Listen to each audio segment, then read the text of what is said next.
16 দিনের ব্যবধানে আবারও পদ্মা সেতুর খুঁটিতে ফেরির ধাক্কা, এবার 10 নম্বর পিলারে। বেপরোয়া ফেরিটির শিমুলিয়া ঘাটে ভিড়তেই ট্রাক ছিটকে পড়ল দুটি প্রাইভেট কারের উপর, বেশ কয়েকজন আহত। টানা 19 দিন পর কাল উঠছে কঠোর বিধিনিষেধ, খুলবে সব অফিস দোকানপাট, চলবে গণপরিবহন। করোনায় মৃত্যুর মিছিলে একদিনে আরও 245 জন। ডেঙ্গু নিয়ন্ত্রণের দায়িত্বে থাকা প্রতিষ্ঠানের ভবনেই মিলেছে এডিসের লার্ভা। পাওয়া গেছে রাজধানীর 60% নির্মাণাধীন ভবনে। চোখে পড়ছে না রাজুকের কর্মসূচি।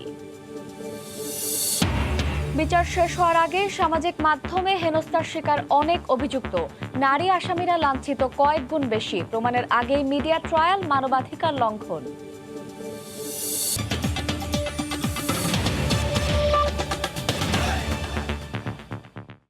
ভোরের সময়ের সঙ্গে আছি আমি শায়লা রহমান ইমা। এবার পদ্মা সেতুর 10 নম্বর পিলারে ফেরির ধাক্কা লেগেছে। বাংলা বাজার ঘাট থেকে ছেড়ে আসা ফেরি বীরশ্রেষ্ঠ জাহাঙ্গীর গতকাল সন্ধ্যা 6:45টার দিকে দুর্ঘটনার কবলে পড়ে। ফেরিটির পেছন দিক ফেটে যাওয়ায় দ্রুত শিমুলিয়ার 2 নম্বর ঘাটে নোঙর করে। এ সময় ট্রাক ছিটকে পড়ে দুটি প্রাইভেট কারের উপর পড়লে বেশ কয়েকজন আহত হন। রোরো ফেরির বীরশ্রেষ্ঠ জাহাঙ্গীর সোমবার সন্ধ্যা 6:45টায় পদ্মা সেতুর 10 নম্বর খুঁটিতে প্রচণ্ড ধাক্কা দেয়। এই ধাক্কায় খুঁটির পাইল ক্যাপের কংক্রিট উঠে যায়। ক্ষতিগ্রস্ত হয় ফেরি ও যানবাহন। নিয়ন্ত্রণ না রাখতে পেরে ফেরিতে থাকা যানবাহনের এক সারি আরেক সারিকে ধাক্কা দেয়। এ সময় অনেকেই পড়ে যান। একটি পণ্য ভর্তি ট্রাক ছিটকে পড়ে চাপা দেয় দুইটি প্রাইভেট কারকে। 27টি যান ভর্তি রোরো ফেরিটির মাঝামাঝি বাম পাশে তলা ফেটে হু হু করে পানি ঢুকতে থাকে। ছড়িয়ে পড়ে আতঙ্ক। ফেরিটা মনে করেন যে একটা ভয়াবহ এমন একটা বাড়ি খাইছে, ঠিক আছে, মানে আল্লাহ রহমত করছে আমাকে যে এই একটা ফেরির মধ্যে যে ওই জায়গায় ডুবা যায় নাই। তাকে একজন বলতেছে কি যে লাগলো আমি যে কি লাগলো, দেখি আমার গাড়ির উপরে ডিরেক্টর উপরে পড়ছে, হুড়মুড়ে পড়ছে আর আমি বলতে পারি না, আমার জীবনে আমি বাঁচাতে পারি না। দ্রুত ফেরিটি শিমুলিয়া ঘাটে নোঙর করে। নোঙরের সময়ও ঘাটে প্রচণ্ড ধাক্কা দেয়। এইসব ঘটনায় অন্তত 5 জন আহত হন। তলব করা হয় ফায়ার সার্ভিস। বিশেষ ব্যবস্থায় পাম্প লাগিয়ে পানি অপসারণ এবং একই সঙ্গে ফেটে যাওয়া তলা মেরামত করা হয়। দুর্ঘটনা কবলিত যান সরিয়ে নিতে আনা হয় র্যাকার। যদি ডুবে যাইতো তাহলে বড় ধরনের অনাকাঙ্ক্ষিত ঘটনা ঘটতে পারে।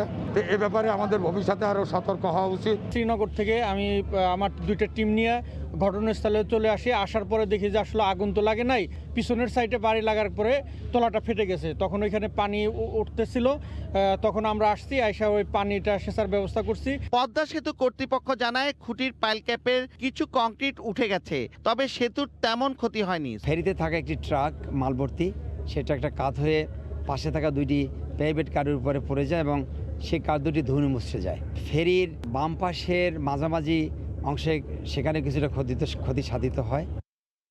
এটা কোনো সমস্যা না। আগে যেটা বলতে আমাদের বক্তব্য ধাক্কায় আমাদের ব্রিজের কোনো ক্ষতি হবে না, মাইনর ইনজুর হবে, একটা চলতা উঠছে। এটার জন্য আমরা ওরিড নাই ব্রিজের জন্য, এটার জন্য না হওয়াটাই ভালো। ফেরিতে ছোট আকারের 16টি যান ও 11টি ট্রাক এবং যাত্রী ছিলেন। শিমুলিয়া বাংলাবাজার নৌ রুটে 10টি ফেরি সচল রয়েছে। নাসির উদ্দিন উজ্জ্বল, সময় সংবাদ, মুন্সিগঞ্জ। 16 দিনের ব্যবধানে আবারও পদ্মা সেতুতে খুঁটির ফেরির ধাক্কা। এ নিয়ে জুলাই ও আগস্ট 2 মাসেই 4 বার পদ্মা সেতুতে ফেরি দুর্ঘটনার শিকার হলো। গেল মাসের সবশেষ ঘটনার পরে তদন্ত কমিটি পদ্মা সেতু রক্ষায় 3টি সুপারিশ তুলে ধরে। এগিয়ে চলেছে পদ্মা সেতু নির্মাণ কাজ। নানা চড়াই উতরাইয়ের পর স্বপ্ন এখন বাস্তবের কাছে। এমন অবস্থায় পদ্মা সেতুর খুঁটির সঙ্গে ফেরির ধাক্কা সামনে এসেছে ফেরি চলাচলের রুট পরিবর্তনের ইস্যুটি। 2রা জুলাই পদ্মা সেতুর পিয়ারে ফেরি ধাক্কা লাগে। এর রেশ কাটতে না কাটতেই আবারও 16 জুলাই একই ঘটনা ঘটে। একই মাসের 23 তারিখে 17 নম্বর খুঁটিতে আবারও প্রচণ্ডভাবে ধাক্কা দেয় শাহজালাল নামের ফেরিটি। আহত হন 20 জন, 33টি যান ক্ষতিগ্রস্ত হয়। ফেরিতে ফাটল নিয়ে এ যাত্রায় কোনো মতে রক্ষা পায় যাত্রীরা। গঠন করা হয় তদন্ত কমিটি, বরখাস্ত করা হয় চালকসহ কয়েকজন। বারবার এমন দুর্ঘটনা থেকে স্বপ্নের সেতু রক্ষা করতে বিশেষজ্ঞ কমিটি সুপারিশ করেছে শিমুলিয়া বাংলাবাজার ফেরিঘাট সরিয়ে আগের মাওয়াতেই ঘাট স্থানান্তরের। এতে দূরত্ব কমবে, তেলও সাশ্রয় হবে। তবে এই সুপারিশ বাস্তবায়নে সময় লাগবে কয়েক মাস। অভিযোগ, তেল চুরি করতে অনেক সময় নির্ধারিত রুটে না চালিয়ে ফেরির চালকরা অন্য পথ ব্যবহার করে। এছাড়া পিয়ারের চারপাশে রাবারে মোড়ানো দুর্বল ফেরি সরিয়ে স্রোতের সঙ্গে পাল্লা দিতে পারে এমন ফেরি চালুর কথাও বলছেন বিশেষজ্ঞরা। তবে এসব সুপারিশ বাস্তবায়নের আগেই আবারও ঘটল দুর্ঘটনা। সানবীর রূপল, সময় সংবাদ, ঢাকা। করোনার গণটিকাদান প্রসঙ্গ। গণটিকাদানের তৃতীয় দিনেও কেন্দ্রে কেন্দ্রে ছিল প্রত্যাশীদের উপচে পড়া ভিড়। মানুষের চাপ সামাল দিতে হিমশিম খেতে হয় সংশ্লিষ্টদের। কিছু কেন্দ্রে দীর্ঘ অপেক্ষার পরও কাঙ্ক্ষিত টিকা পাননি অনেকে। এদিকে স্বাস্থ্যমন্ত্রী জানালেন 15ই আগস্টের মধ্যে দেশে আসবে আরও 1.5 কোটি টিকা। তৃতীয় দিনের গণটিকাদান ক্যাম্পেইন কর্মসূচিতেও মানুষের স্বতঃস্ফূর্ত উপস্থিতি। আগের 2 দিনের মতো এদিনও ছিল ক্যাম্পেইনের টার্গেট জনগোষ্ঠী পিছিয়ে পড়া মানুষের ব্যাপক সাড়া। উপচে পড়া ভিড়ে আগ্রহ ভরে দীর্ঘ সারিতে অপেক্ষা। নিবন্ধনের জটিলতা নয়, কেবল জাতীয় পরিচয়পত্রের মাধ্যমে টিকা পাওয়ায় সন্তোষ প্রকাশ টিকাগ্রহীতাদের। বলার অপেক্ষা রাখে না যে অবশ্যই ভালো অনুভূতি হচ্ছে যে ভ্যাকসিনটা এত সহজে খুব তাড়াতাড়ি পেয়ে গেছি। ভালোই লাগছে। ভ্যাকসিনের লেগে আইছি ভোর 5টায় ফজর নামাজ পড়ে এনেছি, সিরিয়ালে দাঁড়াইছি, এই যে মাত্র পাইলাম। সবার কাছে শুনে আসছি যে রেজিস্ট্রেশন করা লাগে নাই, আয়া সুন্দর করে সিরিয়ালে দাঁড়ায় ভ্যাকসিনটা নিয়ে গেলাম।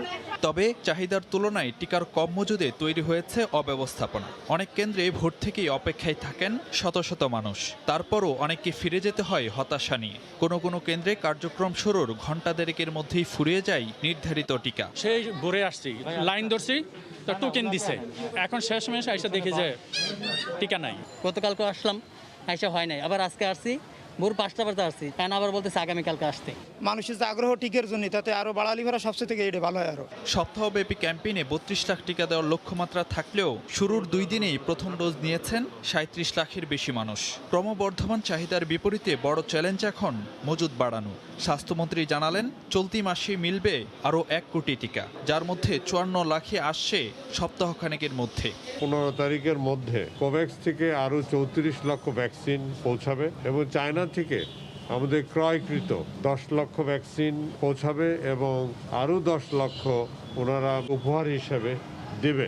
এছাড়া আগামী মাসের প্রথম সপ্তাহেই আসছে ফাইজারের 60 লাখ ডোজ, আর চীনের সঙ্গে হতে যাচ্ছে আরও 6 কোটি টিকা কেনার চুক্তি।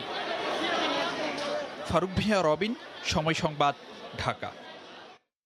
গণটিকা ক্যাম্পেইন নয়, অন্তঃসত্ত্বা ও প্রসূতি মায়েদের নিবন্ধনের মাধ্যমে টিকা নিতে হবে হাসপাতাল কেন্দ্রিক টিকা কেন্দ্র থেকে। বিশেষজ্ঞরা বলছেন, ঝুঁকিতে থাকা এই নারীদের জন্য থাকতে হবে আলাদা বসার ব্যবস্থা। ভিড় এড়ানো সহ দ্রুত সময়ের মধ্যে টিকা দেয়া নিশ্চিত করার তাগিদ দেন তারা। কোভিড সংক্রমণের ঊর্ধ্বগতিতে বাড়ছে অন্তঃসত্ত্বা নারীদের ঝুঁকিও। সুরক্ষা নিশ্চিতে গত কয়েকদিন ধরে নীতি নির্ধারকদের আলোচনায় ছিল এই নারীদের টিকার আওতায় আনা। অবশেষে বিভিন্ন দেশের তথ্য উপাত্ত, গবেষণা পর্যালোচনা আর জাতীয় টিকা পরামর্শ কমিটির সুপারিশের পর রোববার আনুষ্ঠানিকভাবে স্বাস্থ্য অধিদপ্তর জানায়, এখন থেকে অন্তঃসত্ত্বা ও প্রসূতি নারীরও নিতে পারবেন টিকা।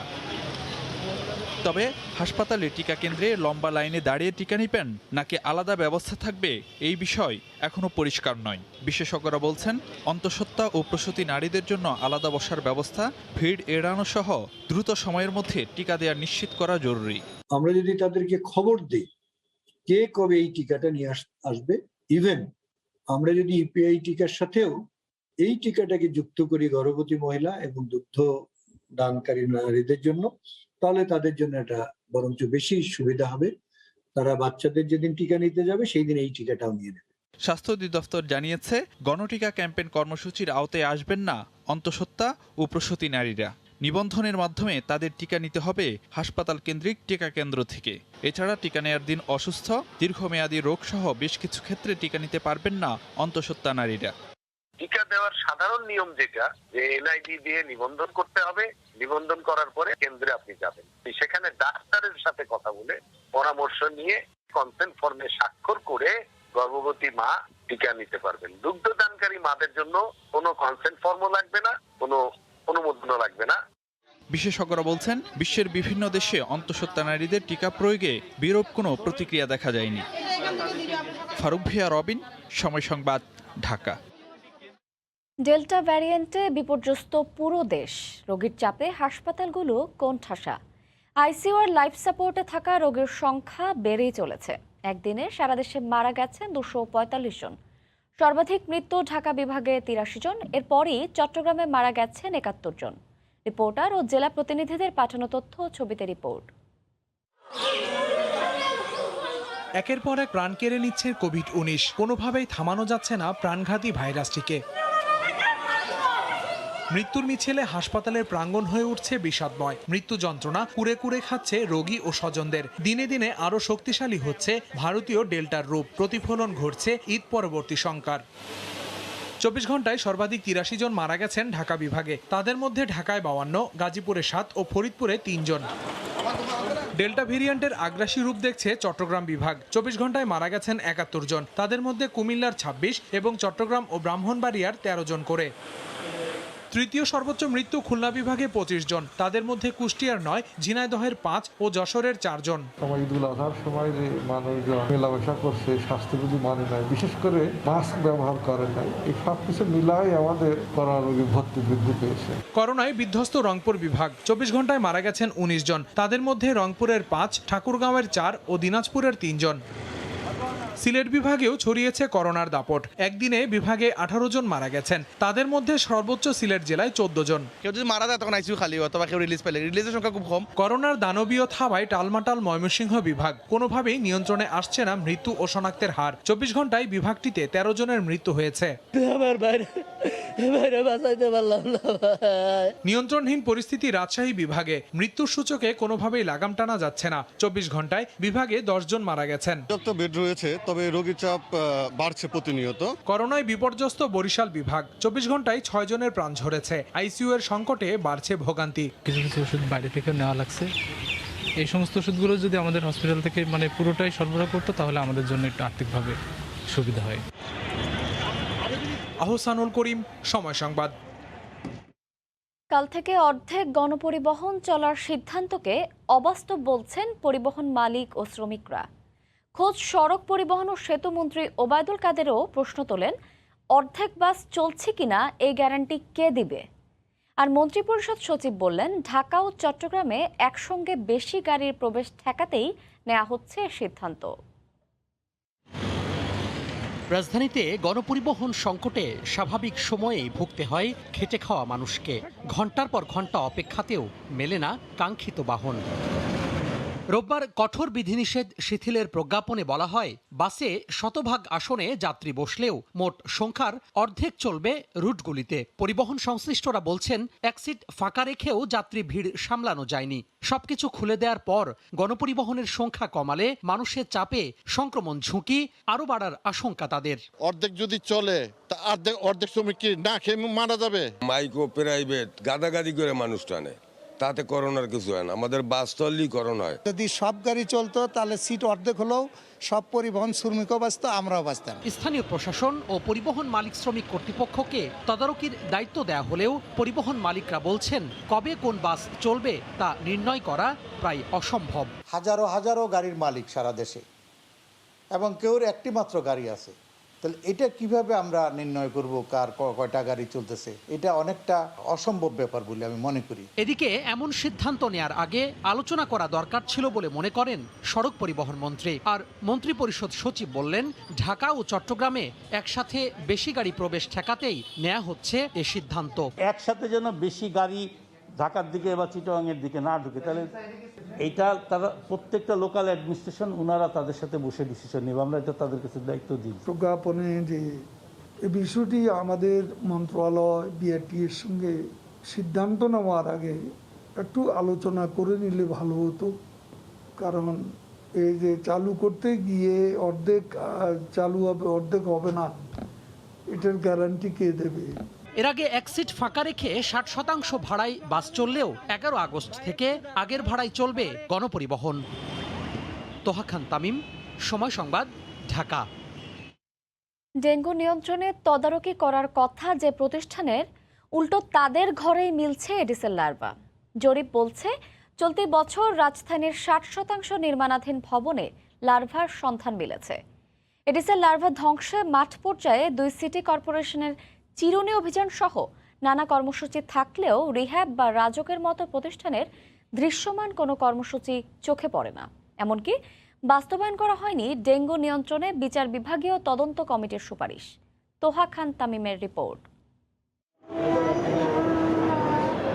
2019 সালে ডেঙ্গু নিয়ন্ত্রণে বেসামাল পরিস্থিতি তৈরি হয় রাজধানী ঢাকা সহ সারা দেশে। সে বছর এডিসের কামড়ে প্রাণ হারান 150-রও বেশি মানুষ, আক্রান্ত হন 1.5 লাখেরও বেশি। সেজন্য আদালতের কাঠগড়ায় দাঁড়াতে হয় 2 সিটির কর্তা ব্যক্তিদের। গঠিত হয় বিচার বিভাগীয় তদন্ত কমিটি। সেই কমিটি বছরব্যাপী ডেঙ্গু নিয়ন্ত্রণে বেশ কিছু সুপারিশ করে। বলা হয়, সংশ্লিষ্ট প্রতিষ্ঠানগুলো সমন্বিতভাবে কাজ করলেই সম্ভব এডিস নিধন। মশক নির্মূলের ক্ষেত্রে যারা কাজ করে থাকে তাদের মধ্যকার সমন্বয়ে এই পরিস্থিতিকে নিয়ন্ত্রণ করতে পারে মর্মে একটা অভিমত ব্যক্ত করেছেন। সেই প্রতিষ্ঠানগুলোর মধ্যে ধরুন যেমন ঢাকার 2 সিটি কর্পোরেশনের কথা বলা হয়েছে রাজুক, রিহ্যাব। সুতরাং এই প্রতিষ্ঠানগুলো যদি সমন্বিতভাবে কাজ করে, রিপোর্টে বলা হয়েছে যে এটি নির্মূল করাটা সহজ হবে। এর 2 বছর পার হলেও সেই সুপারিশ বাস্তবায়নের কোনো অগ্রগতি নেই। 2 সিটির মেয়ররা নানা পদক্ষেপ নিলেও মেলেনি অন্য সংস্থাগুলোকে। রিহ্যাবকে বার্তা দিতে চাই, আপনি যদি নিজে ঠিক না হন তাহলে বাকিরা ঠিক হবে কি হবে। সবচেয়ে আশ্চর্যজনক বিষয় হলো, খোদ রিহ্যাব সভাপতির মালিকানাধীন ভবনেই দেখা মেলে লার্ভার ব্যাপক উপস্থিতি। বিভিন্ন নির্মাণাধীন ভবনে গেলেই চোখে পড়ছে লার্ভার ছড়াছড়ি। যদিও রিহ্যাব বলছে তাদের সদস্যদের সচেতন করতে চিঠি দেয়া হচ্ছে। আমরা প্রতিদিন চিঠি পাঠাচ্ছি, প্রতিদিন, এবং আমাদের যারা মেম্বার আছে তারা অত্যন্ত সতর্ক। চিঠি ছাড়া আমরা আমাদের সদস্যদেরকে অবহিত করা ছাড়া কিছু করতে পারবো না। যে কেউ আমাদেরকে ডাকলে আমরা অবশ্যই তাদেরকে হেল্প করব। কাদের ব্যর্থতায় 2019-এ ডেঙ্গু নিয়ন্ত্রণ করা যায়নি সে বিষয়ে একটি মামলা এখনো বিচারাধীন রয়েছে দেশের উচ্চ আদালতে। তোহা খান তামিম, সময় সংবাদ, ঢাকা। রংপুর অঞ্চলে গ্যাস সঞ্চালন লাইন স্থাপনে জমি অধিগ্রহণের কাজ শুরু হয়েছে। করোনা পরিস্থিতি সত্ত্বেও অধিগ্রহণ প্রক্রিয়া শেষ করে আগামী ডিসেম্বরে ঠিকাদারের কাছে জমি হস্তান্তরের আশা করছে স্থানীয় প্রশাসন। এতে খুশি ব্যবসায়ী মহল। শাকিল মাহমুদের ক্যামেরায় রতন সরকারের রিপোর্ট। কৃষি নির্ভরতার পাশাপাশি বৃহত্তর রংপুর অঞ্চলের অর্থনীতির ভিত মজবুত করতে জেলাগুলোতে শিল্পায়নের দাবি অনেক দিনের। শুধুমাত্র গ্যাস না থাকায় ব্যাপক বিনিয়োগে আকৃষ্ট হচ্ছে না কেউ এখানে। রিরোলিং মিল একটা চালু হয়েছিল, এই গ্যাসের অভাবে ওটা ইলেকট্রিসিটি চলছিল, তাহলে ওরা চালাতে পারেনি, পরে বন্ধ হয়ে গেছে। আপাতত নীলফামারীর উত্তরা ইপিজেড, রংপুর বিসিক শিল্পনগরী ও পীরগঞ্জে সম্ভাব্য অর্থনৈতিক অঞ্চলের জন্য গ্যাস পাইপলাইন বসাতে 258 কোটি টাকা অনুমোদন করেছে জাতীয় অর্থনৈতিক পরিষদ একনেক। এতে খুশি এই অঞ্চলের ব্যবসায়ীরা।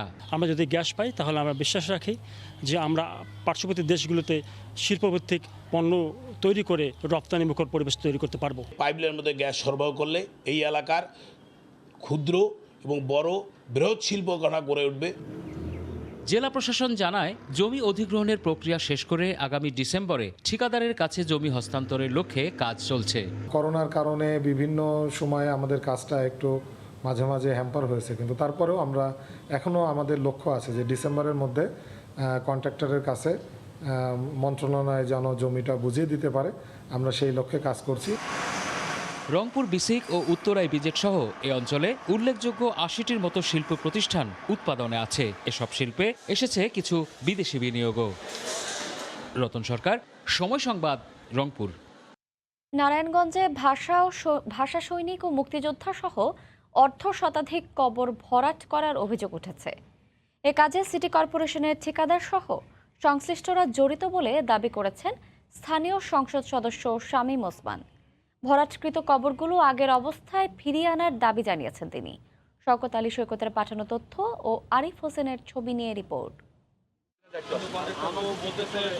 বাবা মা ও বড় ভাই সহ স্বজনদের কবর জিয়ারত করতে সোমবার দুপুরে নারায়ণগঞ্জ নগরীর মাসদাইর এলাকায় কেন্দ্রীয় সিটি কবরস্থানে যান সংসদ সদস্য শামীম ওসমান। এ সময় তিনি দেখতে পান কবরস্থানের পশ্চিম দিকে বেশ কিছু জায়গায় প্রায় 3 ফুট মাটি ফেলে ভরাট করা হয়েছে।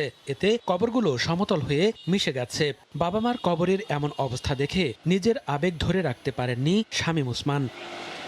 গত 27 July city mayor doctor Selina হায়াত আইভির প্রয়াত মা মমতাজ বেগমের কবর জিয়ারত করে কবরস্থানের স্বাভাবিক অবস্থা দেখে গেছেন বলেও জানান সংসদ সদস্য শামীম ওসমান। কিন্তু এরই মধ্যে তার পরিবারের 4 সদস্য ও বেশ কয়েকজন মুক্তিযোদ্ধা সহ অন্তত অর্ধশতাধিক কবর ভরাট হয়ে যাওয়ায় হতভম্ব তিনি।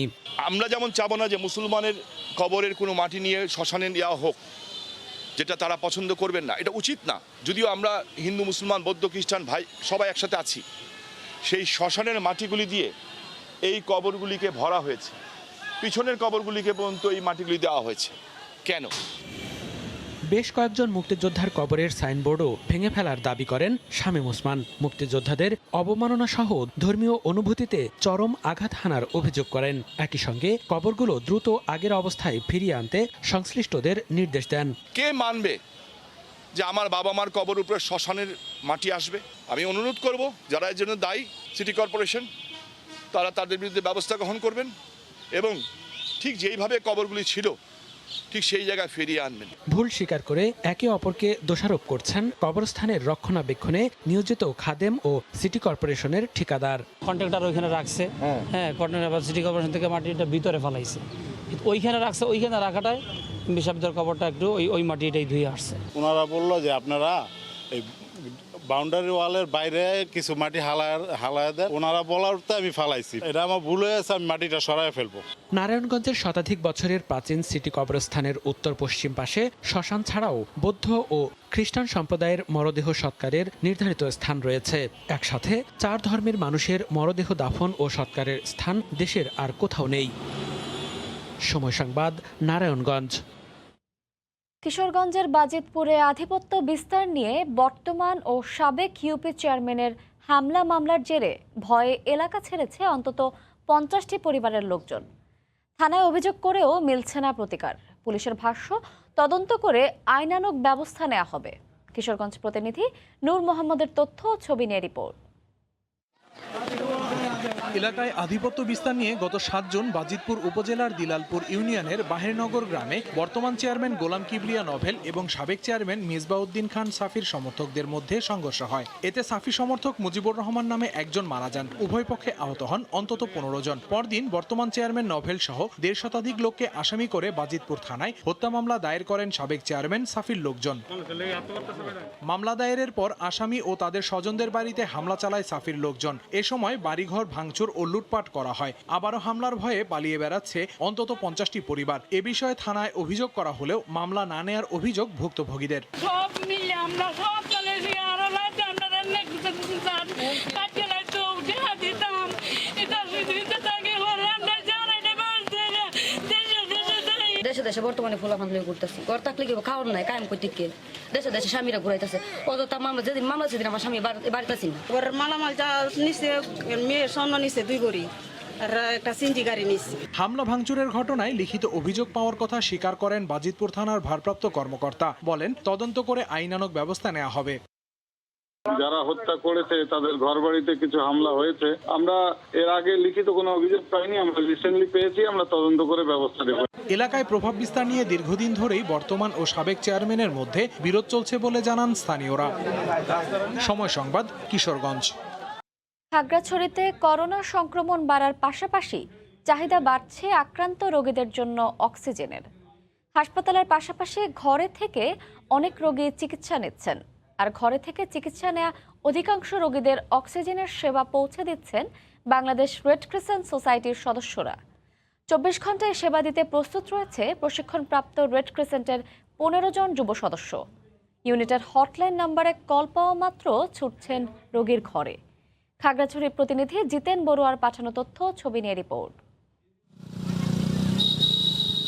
পার্বত্য জেলা খাগড়াছড়িতে করোনাকালে মানবিক সেবায় এগিয়ে এসেছেন রেড ক্রিসেন্টের সদস্যরা। মূলত করোনার তৃতীয় ঢেউয়ে জেলায় বাড়ছে করোনার সংক্রমণ। আক্রান্ত রোগীদের অধিকাংশেরই লাগছে অক্সিজেন। হাসপাতালের পাশাপাশি অনেকে ঘর থেকেই চিকিৎসা নিচ্ছেন।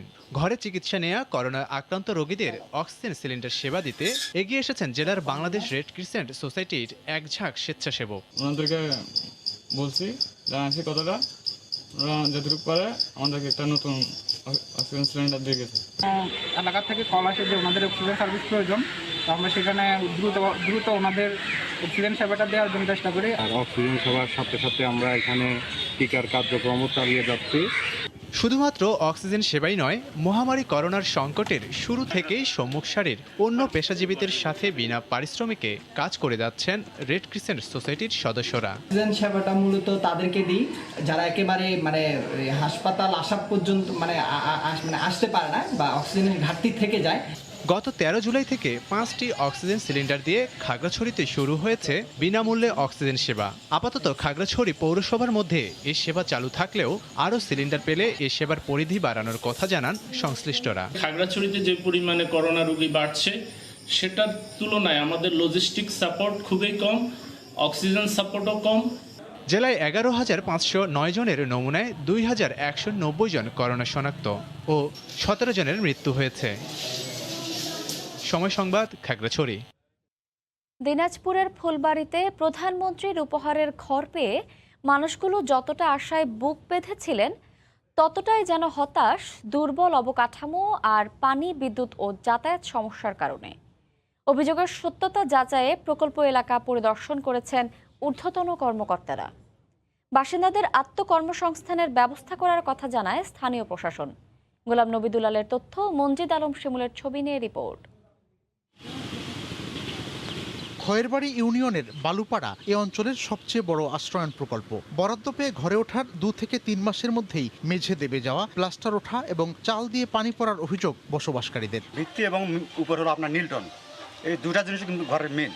এই দুটা জিনিস একেবারে নরমাল নাই। আপনি চটা উঠে যাচ্ছে, বালু উঠে যাচ্ছে, ঘরের কি ঘরের কাজ করছে, ঘর দিয়ে পানি পড়ে। উপরকার ইয়েগুলো কাঠগুলো ঘুম ধরেছে।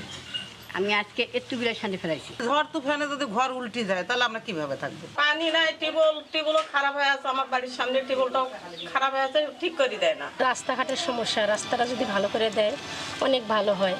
খবর পেয়ে প্রকল্প পরিদর্শন করেন প্রধানমন্ত্রীর কার্যালয়ের আশ্রয়ণ প্রকল্পের 2 কর্মকর্তা এবং জেলা মনিটরিং কমিটির সদস্যরা। তাৎক্ষণিকভাবে কিছু ঘরে বিদ্যুৎ সংযোগ ও পানির ব্যবস্থা করে কর্তৃপক্ষ। আমরা শতভাগ চেষ্টা করেছি আমাদের যে স্পেসিফিকেশন ছিল সেই স্পেসিফিকেশন অনুযায়ী কাজ করার। আমাদের সেই বিষয়ে কোনো গাফলতি এবং অবহেলা ছিল না। যার ঘরে যেই সমস্যা ওনারা সেইখানটাতে যদি অভিযোগ খাতায় সেটা লিপিবদ্ধ করেন, আমরা একসাথে সবগুলো ফাইন্ড আউট এবং সলভ করার চেষ্টা করছি। আমি এক নজরে যতটুকু দেখলাম তাতে এখানকার নির্মাণ কার্যক্রম কিন্তু বেশ ভালো হয়েছে বলে আমি দেখলাম। বাসিন্দাদের স্বাবলম্বী করতে আত্মকর্মসংস্থান প্রকল্প গ্রহণের কথা জানান জেলা প্রশাসক। বিভিন্ন যে সরকারি দপ্তরের যে প্রশিক্ষণ কর্মসূচিগুলো রয়েছে সেগুলোতে এখানকার বাসিন্দাদের প্রশিক্ষণ প্রদানের মাধ্যমে তাদেরকে পরবর্তীতে আত্মকর্মসংস্থানের ব্যবস্থা গ্রহণ করা হবে। প্রধানমন্ত্রীর উপহার ফুলবাড়ি উপজেলার বালুপাড়া আশ্রয়ণ প্রকল্পে ধাপে ধাপে 243টি ভূমিহীন পরিবার মাথা গোজার ঠাঁই পেয়েছে। সময় সংবাদ, দিনাজপুর। 3 দিনের ব্যবধানে নওগাঁর হাটে পাটের দাম মন প্রতি 300 থেকে 400 টাকায় নেমে গেছে। চাষিদের অভিযোগ, ব্যাপারীদের কারসাজিতে কমিয়ে দেওয়া হয়েছে পাটের মূল্য। ব্যবসায়ীরা বলছেন দূরের ব্যাপারী না থাকায় কম দরে কিনতে হচ্ছে তাদের। পাটের পাইকারি বেচা কেনার খবর জানাতে নওগাঁর সতীহাটে আছেন রিপোর্টার এমআর রকি। সরাসরি যাচ্ছি তার কাছে। রকি। ধন্যবাদ ইমা। জেলার উল্লেখযোগ্য একটি বড় পাটের হাট এই নওগাঁর সতীহাট। এই হাটে ভোর সকালে কিন্তু পাট নিয়ে আসছেন চাষিরা। তবে গেল 1 সপ্তাহের ব্যবধানে পাটের যে দর তা কিন্তু হঠাৎ করে পড়ে গিয়েছে। এখানে প্রতি মনে কিন্তু আমরা যেটা লক্ষ্য করেছিলাম 250-300 টাকা বা প্রকারভেদে 400 টাকা পর্যন্ত কম দরে এখানে পাট বেচা কিনা হচ্ছে। তো এরকম হঠাৎ করে একটা দর পতন কিন্তু যারা চাষি তাদের ভিতরে একরকম হতাশা লক্ষ্য করা যাচ্ছে। যে তারা বলছেন যে মৌসুমের প্রথম ভাগে যে পরিমাণ তারা দামটা পেয়েছিলেন, পরবর্তী এরকম একটি দর তাদের জন্য একটা আশাহত করেছে। তারা একটা স্বপ্ন নিয়ে কিন্তু এবছর পাট আসলে কেটেছেন। পাটের একটা ভালো দর প্রথম দিক থেকে পাচ্ছিলেন। গেলবারের চেয়ে কিন্তু এবছর মৌসুমের প্রথমে ভালো একটি দর তাদের অনেকটা উজ্জীবিত করেছিল। তো এরকম দরের জায়গাটা নিচে নেমে যাওয়ার পিছনে ব্যবসায়ীরা বিভিন্ন কারণ দেখাচ্ছেন। তবে চাষিদের যে বিষয়টি অভিযোগ করা হচ্ছে যে স্থানীয় যারা ব্যাপারী রয়েছেন এই ব্যাপারীদের ভিতরে একরকম মনোপলি ব্যবসা থাকে, তারা নিয়ন্ত্রণ করার কারণে কিন্তু দরটা হঠাৎ করে এরকম নেমে গেছে। এই ক্ষেত্রে কিন্তু তাদের যে বিষয়টি বলা হচ্ছে যে বাজারে এক ধরনের নজরদারি বা তদারকি করা হলে হয়তো বিষয়টি বাজার ব্যবস্থাটা নিশ্চিত হতে পারে এবং কাঙ্ক্ষিত দামটা তারা পেতে পারে। আরেকটি বিষয় জানি রাখি, জেলায় কিন্তু এবছর পাটের উৎপাদন বেশ ভালো হয়েছে এবং জেলা কৃষি বিভাগ বলছে জেলায় প্রায় 50,000 হেক্টর জমিতে পাটের আবাদ হয়েছিল এবং অনুকূল আবহাওয়ার কারণে কিন্তু এবছর পাটের ফলনের জায়গাটা বা পাটের যে আঁশ প্রকৃতি এটা অত্যন্ত ভালো হয়েছে। তো মৌসুমের প্রথম থেকে কিন্তু চাষিদের যে প্রত্যাশার জায়গা বরাবরই তারা করে থাকেন, একটা ভালো বাজার ব্যবস্থাপনা তাদেরকে অনেকটা আশা জাগায় এবং এবছর কিন্তু এই যে বেলি জাতের যে পাটটি, এই পাটটি এই অঞ্চলে বেশি হয়ে থাকে এবং পাটের বাজার ব্যবস্থাটা কিন্তু দূরের ব্যাপারীরা অনেক দূর থেকে এসে কিনে নিয়ে যান। আমরা যেটা লক্ষ্য করছিলাম ভোর সকালে বিশেষ করে ভোর 4টা থেকে কিন্তু এই সুতি হাটে কেনা বেচা হয় এবং দূরের পাইকার বিভিন্ন রাজশাহী পার্শ্ববর্তী জেলার ব্যাপারীরা এসে এই পাটগুলো তারা কিনে নিয়ে যান, কিন্তু দূরের ব্যাপারীর উপস্থিতি অনেকটা এখানে কম লক্ষ্য করা যাচ্ছে। স্থানীয় যারা ব্যাপারী রয়েছেন তারাই মূলত এই পাটগুলো কিনছেন এবং বাজারটাকে আসলে তাদের নিয়ন্ত্রণ প্রক্রিয়ার মাধ্যমে কিন্তু দরের জায়গাটা প্রতি মনে 250 থেকে 300 টাকা পর্যন্ত কিন্তু নিচে নেমে গিয়েছে।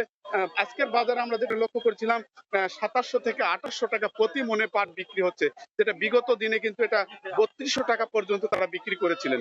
তবে চাষিরা যে বিষয়টি বলছেন যে প্রতি বিঘায় কিন্তু পাট এবছর উৎপাদন হয়েছে তাদের গড়ে 11 থেকে 12 মণ সর্বোচ্চ পরিমাণে এবং খরচের তুলনায় কিন্তু প্রথম দিকে যে দরটি তারা পেয়েছিলেন সেই দরে তারা একটা ভালো লাভবান হচ্ছিলেন, কিন্তু এখন আস্তে আস্তে নিচে নেমে যাওয়ার কারণে তারা কিছুটা উদ্বিগ্ন। তারা বলছেন যে বাজারটা বরাবরই একরকম ব্যবসায়ীরা নিয়ন্ত্রণ করে থাকেন এবং তাদের একটা কারসাজি নানা অজুহাতকে দাঁড় করিয়ে কিন্তু এরকম পাটের দরটা কিন্তু নামিয়ে দেওয়া হচ্ছে এবং এই জেলায় কিন্তু দিন দিন পাটের যে আবাদ এটা কিন্তু আস্তে আস্তে কমে যাচ্ছিল। এবছর কিন্তু পাটের একটা অনুকূল আবহাওয়ার কারণে ভালো ফলন কৃষকদেরকে কিন্তু কিছুটা আশা জাগিয়েছে। আপনাকে জানিয়ে রাখি জেলায় কিন্তু সবচেয়ে বেশি যে উৎপাদন হয়ে থাকে তা হলো কিন্তু ধান এবং ধানের পরেই কিন্তু অন্যান্য যেসব আবাদ রয়েছে এই আবাদের মধ্যে পাট কিন্তু উল্লেখযোগ্য। তো মৌসুমের প্রথম দিকটাতে তারা একটা দ্রুত পাটটাকে বাজারজাত করার জন্য নিয়ে আসেন, বিশেষ করে প্রথম ভাগে একটা ভালো দর তাদেরকে কিন্তু আশা জায়গায় এবং ভালো দরটা এবছর যে বিষয়টি তারা বলছিলেন গেল বারের চেয়ে প্রতি মনে কিন্তু তারা 500 বা 700 টাকা বেশি পাচ্ছিলেন এবং এই বেশিটাই কিন্তু তাদেরকে এক ধরনের উজ্জীবিত করেছে। তারা বলছিলেন যে এরকম একটি বাজার তারা আসলে আশা করছেন, হঠাৎ করে দরটা যখন নেমে যায় তখন কিন্তু তাদের আর প্রত্যাশার জায়গাটা কিন্তু ব্যাহত হয় এবং এই প্রত্যাশিত বাজারটা নিশ্চিত করার জন্য তাদের কৃষকদের মুখ থেকে আমরা যেটা পাচ্ছিলাম তারা বলছেন যে বাজারে এরকম একটা মনোপলি বা কারসাজি ব্যবসাটা যদি না হয়, কারসাজি বলতে কৃষকদের কাঙ্ক্ষিত বাজারটা যেন মুনাফার খাতটা যেন কৃষকের পকেটে থাকে, এই লক্ষ্যে কিন্তু বাজারে একরকম তদারকি থাকা, প্রশাসনের নজরদারি থাকা তারা আশা করছেন এবং সব মিলে বাজারে আগামীতে যেন বাজারটা আরো নিচে নেমে না যায় সেই জন্য তারা সরকারের যে দপ্তরগুলো রয়েছেন সেদিকে তাদের একটা পথ চেয়ে রয়েছেন যেন বাজারটা তারা কাঙ্ক্ষিত মূল্য পেয়ে তাদের মুনাফার জায়গাটা নিশ্চিত হয়ে থাকে। তো ইমা এই ছিল নওগাঁর সুতিহাটে পাট কেনা বেচার খবর আমার কাছে। পাটের পাইকারি বেচাকেনার খবর জানাচ্ছিলেন নওগাঁ থেকে সহকর্মী এমআর রকি। নানা জটিলতায় ধুঁকছে নোয়াখালীর একমাত্র চামড়া প্রক্রিয়াজাত প্রতিষ্ঠান দ্য নোয়াখালী ট্যানারি। কর্তৃপক্ষের দাবি করোনায় রপ্তানি বন্ধ হওয়ায় কর্মকাণ্ড অনেকটাই স্থবির হয়ে পড়েছে। সরকার এ খাতে নানা প্রণোদনা দিলেও প্রতিষ্ঠানটি পায়নি কোনো সহায়তা। সাইফুল্লাহ কামরুলের তথ্য, সাদ্দাম হোসেন রকির ছবি নিয়ে রিপোর্ট। 1950 সালে বৃহত্তর নোয়াখালীর একমাত্র চামড়া প্রক্রিয়াজাত কারখানার যাত্রা শুরু। 2000 সাল থেকে প্রতিষ্ঠানটি দেশের বিভিন্ন স্থানে চামড়া সরবরাহের পাশাপাশি রপ্তানি করত বিভিন্ন দেশে। বছরে গড়ে প্রায় $6 লাখ বৈদেশিক মুদ্রা আসত এ খাতে। কিন্তু গত 2 বছর করোনার প্রভাবে বন্ধ হয়ে গেছে প্রায় সবকিছু।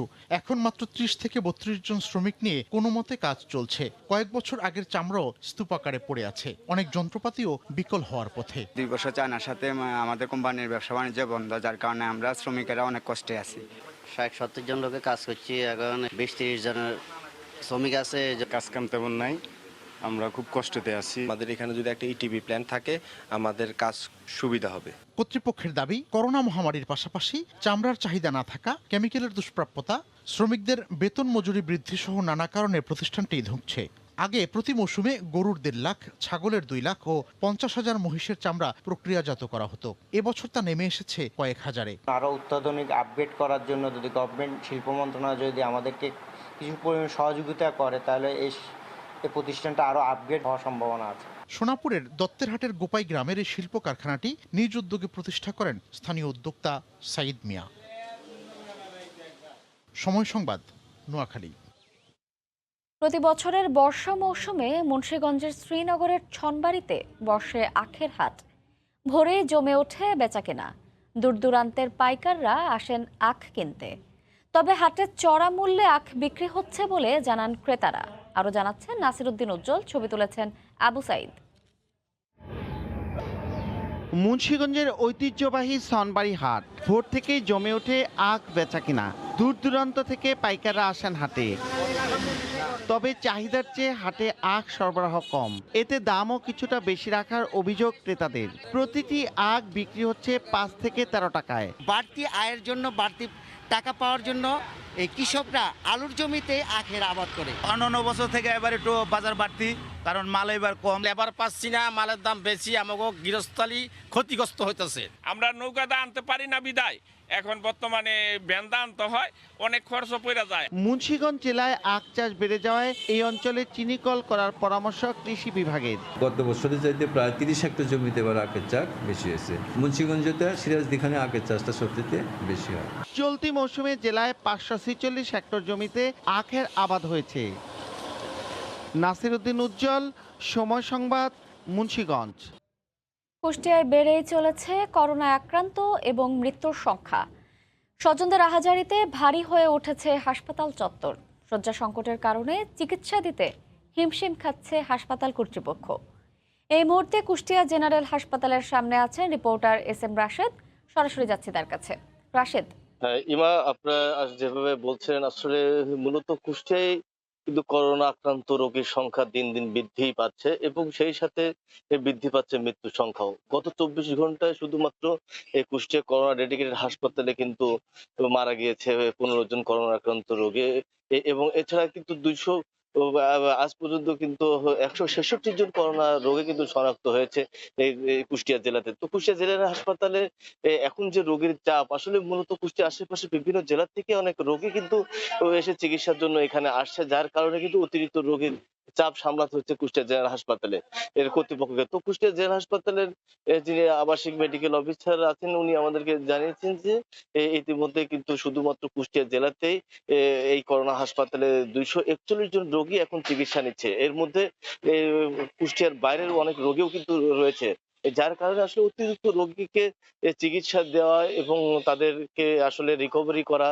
তাদের জন্য একটু কষ্টসাধ্য হয়ে যাচ্ছে। তারপরেও কিন্তু তারা আসলে আপ্রাণ চেষ্টা চালিয়ে যাচ্ছে যাতে করোনার রোগী যারা আছে তাদেরকে সঠিকভাবে সেবা দেওয়ার জন্য।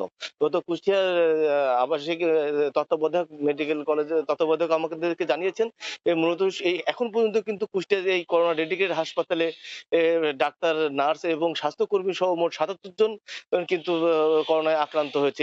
এর মধ্যে শুধুমাত্র ইন্টার্নি ডাক্তার এবং ডাক্তার সহ মোট 24 জন এবং 37 জন নার্স এবং 16 জন স্বাস্থ্যকর্মী মোট আক্রান্ত হয়েছে কুষ্টিয়া জেনারেল হাসপাতালের এই ওয়ার্ড থেকে। তো কুষ্টিয়া যেখানে যিনি মূলত সিভিল সার্জন আমাদেরকে যে বিষয়টি বারবারই বলছেন যে মূলত কুষ্টিয়া জেলাতে কিন্তু সবচেয়ে বেশি কিন্তু শহরের তুলনায় গ্রামের রোগী কিন্তু সবচেয়ে বেশি কিন্তু এখন আক্রান্ত হয়ে তারা এই হাসপাতালে আসছে এবং মৃত্যুর হার সম্পর্কে উনি যেটা আমাদেরকে বারবার বলছেন যে মূলত দেখা যাচ্ছে অনেক রোগী যারা আছে তাদের দেখা যাচ্ছে হয়তো 7 দিন 8 দিন জ্বর হয়েছে, তারপরেও কিন্তু তারা আসতে চাচ্ছে না। যখনই এই শ্বাসকষ্ট হয় তখনই তারা আসলে হাসপাতালমুখী হচ্ছে, যার কারণে কিন্তু মৃত্যুর হারটা বৃদ্ধি পাচ্ছে। এবং এছাড়া সিভিল সার্জন আমাদেরকে আরো জানিয়েছেন মূলত কুরবানি ঈদের পরে কিন্তু উনি বারবারই বলছিলেন যে যেহেতু কুরবানি ঈদের সময় আসলে সবাই একটু সামাজিক দূরত্ব কম মেনেছে এবং তারা আসলে যে এই সামাজিক যে দূরত্বটা এটা আসলে তারা না মানার কারণে কিন্তু এখন আস্তে আস্তে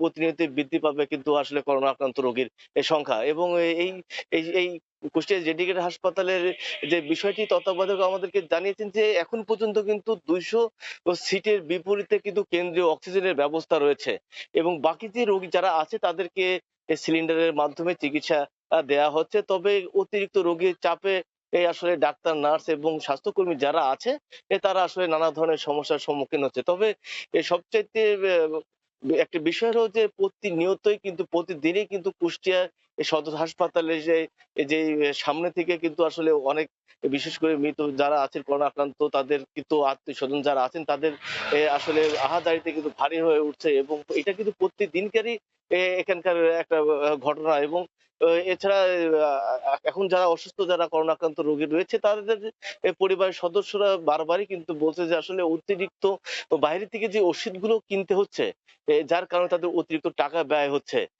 এবং এছাড়া সরকারিভাবে যে ওষুধগুলো দেয় সেগুলো তারা আসলে নিয়মিতই পাচ্ছে, কিন্তু আসলে করোনা আক্রান্ত বিশেষ করে ফুসফুসের যে রিকভারি করার জন্য বাইরে থেকে যে ইনজেকশন গুলা কিনতে তাদের আসলে নানা ধরনের সমস্যার সম্মুখীন হচ্ছে।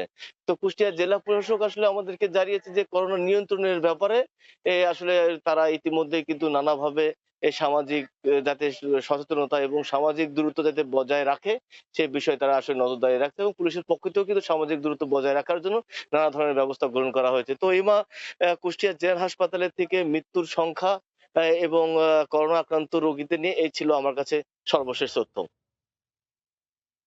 রাঙামাটির কাপ্তাই লেকে মাছ ধরার নিষেধাজ্ঞা দ্বিতীয় দফায় 20 আগস্ট পর্যন্ত বাড়ানো হয়েছে। গতকাল জরুরি সভায় কাপ্তাই লেক ব্যবস্থাপনা কমিটির সভাপতি ও জেলা প্রশাসক মোহাম্মদ মিজানুর রহমান বিষয়টি নিশ্চিত করেন। তিনি জানান, মাছের প্রজনন বৃদ্ধির জন্য প্রতি বছর 1 মে থেকে 3 মাসের জন্য লেকে মাছ ধরা বন্ধ রাখা হয়। 1 আগস্ট মাছ ধরার নিষেধাজ্ঞা প্রত্যাহারের কথা থাকলেও লেকে পর্যাপ্ত পানি বৃদ্ধি না হওয়ায় 2 দফায় নিষেধাজ্ঞার সময় বাড়ানো হলো।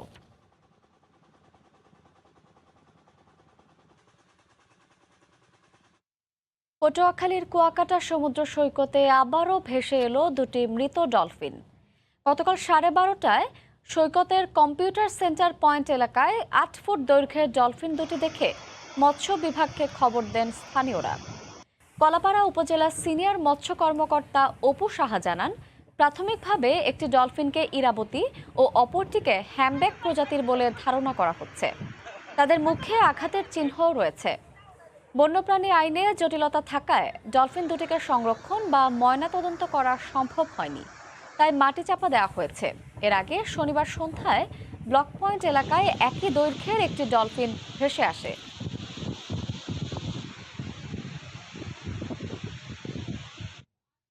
ফরিদপুর সদরের নর্থ চ্যানেল এলাকা থেকে 10 ফুট লম্বা একটি কুমির উদ্ধার করেছে স্থানীয়রা। গতকাল দুপুরে খাল থেকে কুমিরটিকে উদ্ধার করা হয়। স্থানীয়রা জানান, গত 25 জুলাই কুমিরটিকে খালে দেখতে পেয়ে বন বিভাগে খবর দেন এলাকাবাসী। কয়েক দফায় জাল ফেলে ধরার চেষ্টা চালালেও ব্যর্থ হন বন বিভাগের কর্মীরা। জাল ছিঁড়ে বেরিয়ে যেত কুমির। এ নিয়ে ওই এলাকায় আতঙ্ক ছড়িয়ে পড়ে। পরবর্তীতে আবারও চেষ্টা চালিয়ে কুমিরটিকে উদ্ধার করেন স্থানীয়রা। আটকে পড়া কুমিরটি দেখতে বিভিন্ন এলাকা থেকে ছুটে আসেন উৎসুক জনতা।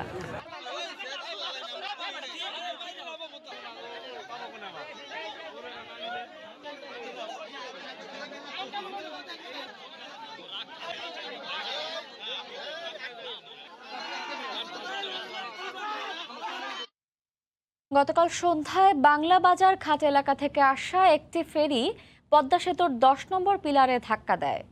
এতে ফেরিতে থাকা ট্রাকের ধাক্কায় 2টি প্রাইভেট কার ক্ষতিগ্রস্ত হয়। এ সময় কয়েকজন আহত হন।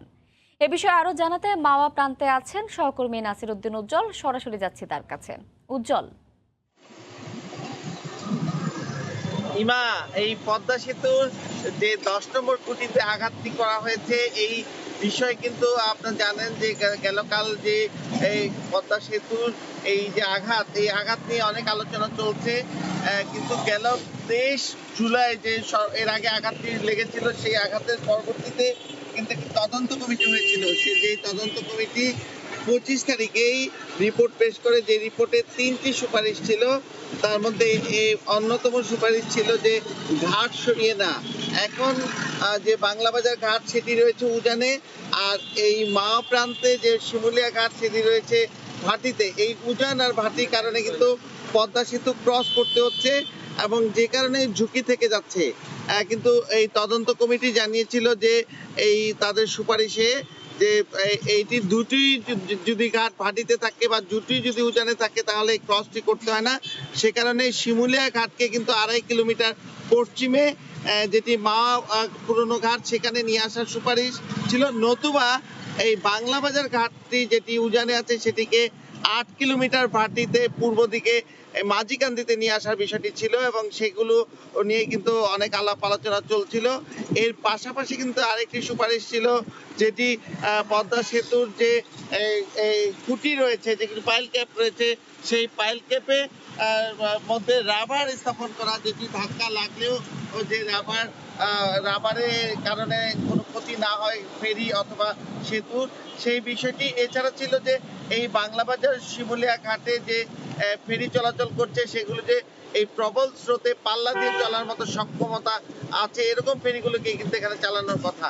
কিন্তু এই যে তাদের সুপারিশ সেটি কিন্তু প্রায় 15 দিন গত হয়ে গেছে, সেগুলো কিন্তু তেমন কার্যকর হয়নি। এবং বিআইডব্লিউটিসি যে চেয়ারম্যান সৈয়দ তাজুল ইসলাম তিনি আমাদেরকে জানিয়েছেন যে এই বিষয়টি নিয়ে কিন্তু আজকে একটা জরুরি বৈঠক রয়েছে। তারা বলছেন যে এই কাজ সরিয়ে নেওয়ার কাজটি হচ্ছে বিআইডব্লিউটি এর, তাদেরকে সেই সুপারিশের চিঠি পাঠানো হয়েছে এবং পদ্মা সেতু কর্তৃপক্ষকে চিঠি পাঠানো হয়েছে। পদ্মা সেতু কর্তৃপক্ষ কিন্তু একদিনের মধ্যেই তারা অনাপত্তি জানিয়েছেন যে ঘাট সরিয়ে নিতে তাদের কোনো আপত্তি নেই। পদ্মা সেতুর যে প্রকল্প পরিচালক মোহাম্মদ শফিকুল ইসলাম তিনি জানিয়েছেন যে প্রকল্প এলাকায় কাজ চলছে, সেই এলাকার বাইরে যেখানেই ঘাট সরিয়ে নিক তাদের কোনো রকম আপত্তি নেই। সেক্ষেত্রে কিন্তু এই যে কাজটি বিলম্ব হচ্ছে সেদিনে কিন্তু প্রশ্ন উঠেছে। এদিকে কিন্তু নৌ পরিবহন মন্ত্রণালয় থেকে সরাসরি আরেকটি কমিটি করা হয়েছে 4 সদস্যের, যেই কমিটি সরজমিন পরিদর্শন করে এখানে যে ফেরির কি চ্যালেঞ্জ রয়েছে এবং ফেরির নিরাপত্তা, যাত্রীদের নিরাপত্তার পাশাপাশি পদ্মা সেতুর নিরাপত্তা নিয়ে কিন্তু একটি রিপোর্ট পেশ করেছেন সেখানকার মন্ত্রণালয়টির যুগ্ম সচিব, যিনি কমিটির প্রধান রফিকুল ইসলাম আমাদেরকে জানিয়েছেন যে সেই ব্যাপারে কিন্তু রিপোর্ট পেশ করা হয়েছে।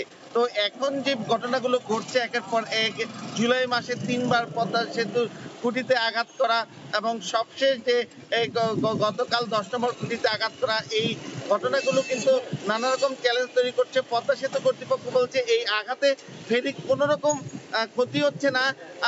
এই যে ফেরির যে পাইল ক্যাপ রয়েছে সেই পাইল ক্যাপের মধ্যে যে আঘাত লেগেছে, সেখানে কংক্রিট পড়ে গেছে, হয়তো মেরামত করতে হবে, সেতুর কোনো ক্ষতি হচ্ছে না। কিন্তু এই ফেরি যে আঘাতপ্রাপ্ত হয়ে সেখানে মানুষের নানা রকম চ্যালেঞ্জ তৈরি হয়েছে, ফেরি ডুবে যাওয়ার অবস্থা হয়েছে এবং ফেরিটি কিন্তু এখনো ফেরি দিয়ে পানি ঢুকছে, যেখানে ছিদ্র হয়েছে সেই ছিদ্র কিন্তু এখনো পুরোপুরি সম্পন্ন করতে পারেনি এবং ঘাটে কিন্তু সেটি নোংর করে রাখা হয়েছে। সেই কারণে কিন্তু 2 নম্বর ঘাটও কিন্তু চলাচল করতে পারছে না। এখন কিন্তু ফেরি চলাচল করছে শুধু 3 নম্বর ঘাট এবং 4 নম্বর ঘাট দিয়ে। এই ছিল এই পদ্মা সেতুতে যে ফেরির আঘাত তার সবশেষ। ইমা, 16 দিনের ব্যবধানে আবারও পদ্মা সেতুর খুঁটিতে ফেরির আঘাত, সে খবর জানাতে মুন্সিগঞ্জের মাওয়াঘাট থেকে আমাদের সঙ্গে যুক্ত ছিলেন সহকর্মী নাসির উদ্দিন উজ্জ্বল। দেশের বাইরের খবর, ফের ভারতের কেন্দ্রীয় স্বরাষ্ট্রমন্ত্রী অমিত শাহর দিকে হুঙ্কার ছুড়লেন পশ্চিমবঙ্গের মুখ্যমন্ত্রী মমতা বন্দ্যোপাধ্যায়। 2023 সালে ত্রিপুরা বিধানসভা ভোটের আগে রাজ্যটিতে নিজেদের প্রভাব বিস্তারে কাজ শুরু করেছে তৃণমূল। 2 দিন আগে ত্রিপুরা সফরে গিয়ে হামলার শিকার হন যুব তৃণমূলের নেতারা। এ নিয়েই হুঙ্কার ছেড়েছেন মমতা বন্দ্যোপাধ্যায়। অন্যদিকে ত্রিপুরার পুরো ঘটনা তৃণমূলের নাটক বলে দাবি বিজেপির। আরও জানাচ্ছেন সুব্রত আচার্য। পশ্চিমবঙ্গে টানা তৃতীয়বারের মতো ক্ষমতায় তৃণমূল। পশ্চিমবঙ্গ শাসনের পাশাপাশি এবার প্রতিবেশী রাজ্যগুলোতে তীক্ষ্ণ নজর মমতার। 2023 সালে ত্রিপুরা বিধানসভা নির্বাচনকে সামনে রেখে রাজ্যটিতে এরই মধ্যে নানা তৎপরতা শুরু করেছেন তিনি। 2 দিন আগে রাজ্যটিতে সফরে যায় তৃণমূলের অঙ্গ সংগঠন যুব তৃণমূলের নেতারা। সফরে সংগঠনের নেতাদের ওপরে হামলার অভিযোগ করেছে যুব তৃণমূল। এ নিয়ে বিজেপি ও তৃণমূলের মধ্যে নতুন করে উত্তেজনা দেখা দিয়েছে। ওই হামলার জন্য বিজেপিকে দায়ী করে ব্যাপক সমালোচনা করেছেন পশ্চিমবঙ্গের মুখ্যমন্ত্রী মমতা বন্দ্যোপাধ্যায়। সোমবার আহতদের হাসপাতালে দেখতে গিয়ে হামলার জন্য ভারতীয় কেন্দ্রীয় স্বরাষ্ট্রমন্ত্রী অমিত শাহ ও ত্রিপুরার মুখ্যমন্ত্রী বিপ্লব দেবকে দায়ী করেন তিনি। পুলিশের সামনে দাঁড় করিয়ে রেখে মেরেছে এবং মারবার পর 36 ঘন্টা কোনো চিকিৎসা করতে দেওয়া হয়নি, এবং শুধু তাই নয়, 36 ঘন্টা এক গ্লাস পানীয় জল দেওয়া হয়নি। সবটাই কেন্দ্রীয় সরকারের স্বরাষ্ট্রমন্ত্রীর নির্দেশে হয়েছে। যদিও মমতার এই অভিযোগ নাকচ করে দিয়েছে বিজেপি। দলটির দাবি, আলোচনায় আসার জন্যই পরিকল্পিতভাবে নাটক সাজিয়েছে তৃণমূল। তিলকে তাল না করলে একটা বড় কোনো ঘটনা হচ্ছে তার প্রমাণ তারা দিতে পারবেন না। বেশ কিছু বললাম যে পক্ষের মিডিয়া সেটা বলছে না। একটাই জিনিস যে বাইপাস ধরে তারা যাচ্ছিলেন, তাদের এই আক্রমণের প্রমাণের কিন্তু কোনো ঘটনা যে ঘটছে এইটার ছবি কিন্তু দেখতে পাওয়া যায়নি। এদিকে ভারতের সরকারি বিভিন্ন সংস্থাকে বেসরকারীকরণের প্রতিবাদে কলকাতায় বিজেপি বিরোধী প্রতিবাদে নেমেছে বিভিন্ন সংগঠন। সুব্রত আচার্য, সময় সংবাদ, পশ্চিমবঙ্গ, ভারত। ভারতে এবার দ্রুত ছড়াচ্ছে ডেল্টা প্লাস ধরন মুম্বাইয়ে, যা এরই মধ্যে আঘাত হেনেছে। এ অবস্থায় নতুন ঢেউয়ে পরিস্থিতি বেগতিক হওয়ার আশঙ্কা করা হচ্ছে। এদিকে ডেল্টায় চীনে দৈনিক শনাক্ত শতাধিক ব্যক্তি। যুক্তরাষ্ট্রেও ক্রমেই ভয়াবহ হচ্ছে পরিস্থিতি। করোনা ভাইরাসের অতি সংক্রামক ধরন ডেল্টায় পর্যুদস্ত ভারতে এখন সংক্রমণ পরিস্থিতি অনেকটা নিয়ন্ত্রণে। তবে এরই মধ্যে জনবহুল রাজ্য মহারাষ্ট্রে ছড়িয়ে পড়তে শুরু করেছে ডেল্টা প্লাস ধরন। সম্প্রতি রাজ্যটির বেশ কয়েকজনের দেহে ডেল্টা প্লাস শনাক্ত হয়েছে। এ অবস্থায় মুম্বাইয়ে পরিস্থিতি ভয়াবহ হওয়ার শঙ্কা সৃষ্টি হয়েছে। আরও কয়েকটি রাজ্যেও ছড়িয়েছে ডেল্টা প্লাস। এতে নতুন ঢেউয়ের শঙ্কা দেখা দিয়েছে। অন্যদিকে চীনে প্রতিদিনই নতুন নতুন রোগী শনাক্ত হওয়ায় বেশ কিছু শহরে গণপরীক্ষার উদ্যোগ নেওয়া হয়েছে। বিশ্লেষকরা বলছেন, করোনা ভাইরাসের ডেল্টা ভেরিয়েন্ট দেশটির জন্য সবচেয়ে বড় পরীক্ষা। কোভিডে ইরানের অবস্থা এখন বেশ খারাপ। ইন্দোনেশিয়ার অবস্থা গেল কয়েক মাস ধরেই বেগতিক। সেখানে উন্নতির কোনো লক্ষণই নেই। ডেল্টা ভেরিয়েন্টের দাপটে যুক্তরাষ্ট্রে সংক্রমণ বেড়েই চলেছে। দৈনিক লাখের কাছাকাছি আক্রান্ত হচ্ছেন। আরকানসাস অঙ্গরাজ্যে হাসপাতালে রোগী ভর্তির সংখ্যা নতুন রেকর্ড তৈরি করেছে। যুক্তরাষ্ট্রের টেক্সাস অঙ্গরাজ্যের অস্টিন শহরে করোনা ভাইরাস পরিস্থিতি গুরুতর আকার ধারণ করেছে। শহরটিতে ফাঁকা আইসিইউ বেডের সংখ্যা এক অঙ্কে নেমে এসেছে। ইউরোপের দেশগুলোতেও ডেল্টার চোখ রাঙানি শঙ্কা জাগাচ্ছে। এ অবস্থায় ফিনল্যান্ডে 12 থেকে 15 বছর বয়সী শিশুদের কোভিড টিকা দেয়া শুরু হয়েছে। ভ্যাকসিন দেওয়ার ক্ষেত্রে বাবা মায়ের কোনো অনুমতি লাগবে না বলে সিদ্ধান্ত নেয় ফিনল্যান্ড সরকার। সৈয়দ ইফতেখার, সময় সংবাদ। ইতালিতে দেখা দিয়েছে তীব্র দাবদাহ। দেশটির স্বাস্থ্য মন্ত্রণালয় ও স্থানীয় সরকার 13টি বড় শহর ও দক্ষিণাঞ্চলের কয়েকটি প্রদেশে রেড অ্যালার্ট জারি করেছে। ইতালির ভেনিস থেকে মাকসুদ রহমানের রিপোর্ট। ইতালি জুড়ে বাড়ছে তাপমাত্রা, তাই সরকার রেড অ্যালার্ট জারি করেছেন দেশ জুড়ে। চলতি সপ্তাহে দক্ষিণে 45 ডিগ্রি ও উত্তরে সর্বোচ্চ 36 ডিগ্রি পর্যন্ত তাপমাত্রা উঠতে পারে বলে পূর্বাভাস দিয়েছেন আবহাওয়া অফিস। ইতালি জুড়ে এই গ্রীষ্মে অনেকগুলো ছোট ও মাঝারি অগ্নিকাণ্ড ঘটলেও দেশটিতে এখন পর্যন্ত কয়েকজনের মৃত্যু হয়েছে। সেই সঙ্গে সার্দিনিয়া দ্বীপে প্রায় 20,000 হেক্টর বনভূমি ক্ষতিগ্রস্ত হয়েছে বড় আকারের অগ্নিকাণ্ডে। দাবদাহ ও অগ্নিকাণ্ড নিয়ে শঙ্কিত ইতালি প্রবাসী বাংলাদেশিরা। ইতালিতে এই সপ্তাহে ভয়ঙ্কর তাপমাত্রা ধারণ করবে। দক্ষিণ অঞ্চলে যারা আছেন বাংলাদেশি তারা সাবধান থাকবেন। এছাড়া প্রতিবেশী দেশ Germany, France, Austria, Switzerland, Serbia, Croatia ও ইউরোপের অন্যান্য দেশ থেকে লাখ লাখ পর্যটক করোনার জন্য উড়োজাহাজ ও ট্রেনে না চড়ে ব্যক্তিগত গাড়ি নিয়ে প্রবেশ করছেন ইতালিতে। এতে সম্পূর্ণ ভেনিস প্রদেশ, মিলান, বলোনিয়া, রোমের সিভিটা বেক্কিও রাস্তায় অসহনীয় যানজট সৃষ্টি হচ্ছে বলে সতর্কতা জারি করেছেন ইতালির ট্রাফিক কন্ট্রোল পুলিশ। সপ্তাহ জুড়ে তীব্র দাবদাহ থেকে বাঁচার জন্য বয়স্ক, শিশু, অসুস্থ, দুর্বল মানুষকে ঘরে থাকার নির্দেশ দিয়েছেন স্বাস্থ্য মন্ত্রণালয়। ইতালির ভেনিস থেকে মাকসুদ রহমান, সময় সংবাদ। বিশ্বের সবচেয়ে বড় বাণিজ্যিক এক্সপো 2021 সফল করতে সংযুক্ত আরব আমিরাত এখন সার্বিকভাবে প্রস্তুত। এই বাণিজ্যিক ইভেন্টে অংশগ্রহণ করতে প্রস্তুতি সেরেছে বাংলাদেশও। করোনার ধকল কাটিয়ে বাণিজ্যিক আয়োজন কিভাবে সফল করা যায় সে কঠিন চ্যালেঞ্জ মোকাবেলা করতে যাচ্ছে মধ্যপ্রাচ্যের সমৃদ্ধশালী এই দেশটি। শিবলি আল সাদিকের রিপোর্ট।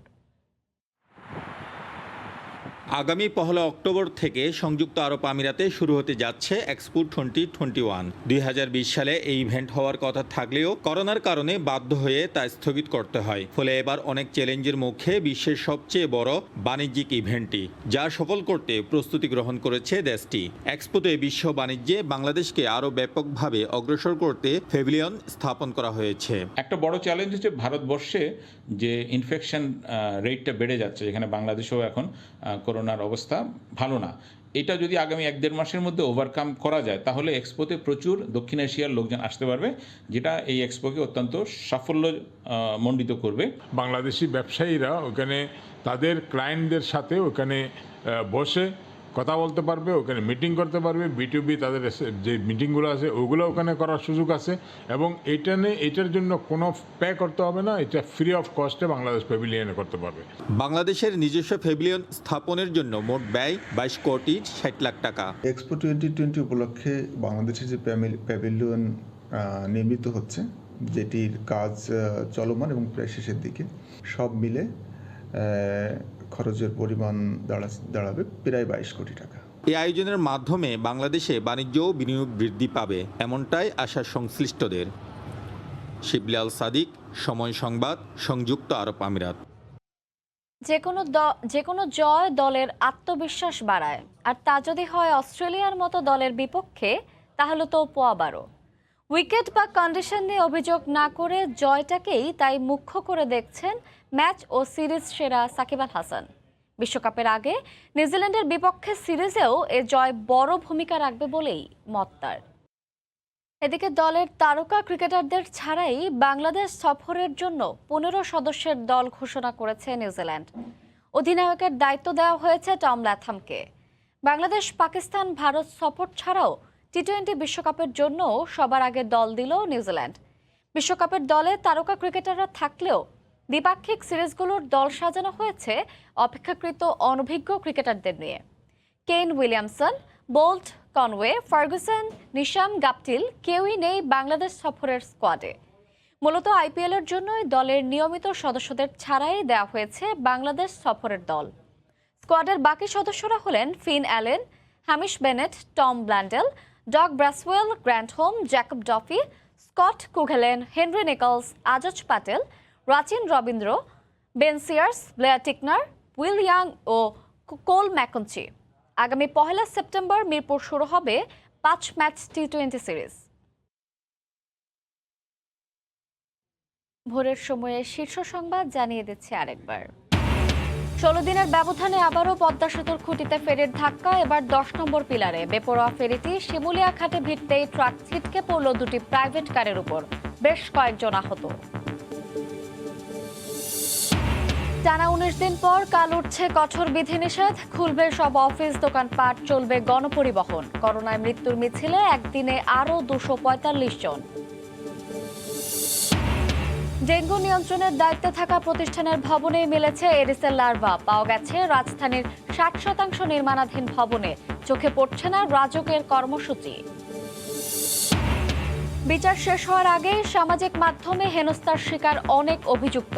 নারী আসামিরা লাঞ্ছিত কয়েক গুণ বেশি। প্রমাণের আগেই মিডিয়া ট্রায়াল, মানবাধিকার লঙ্ঘন।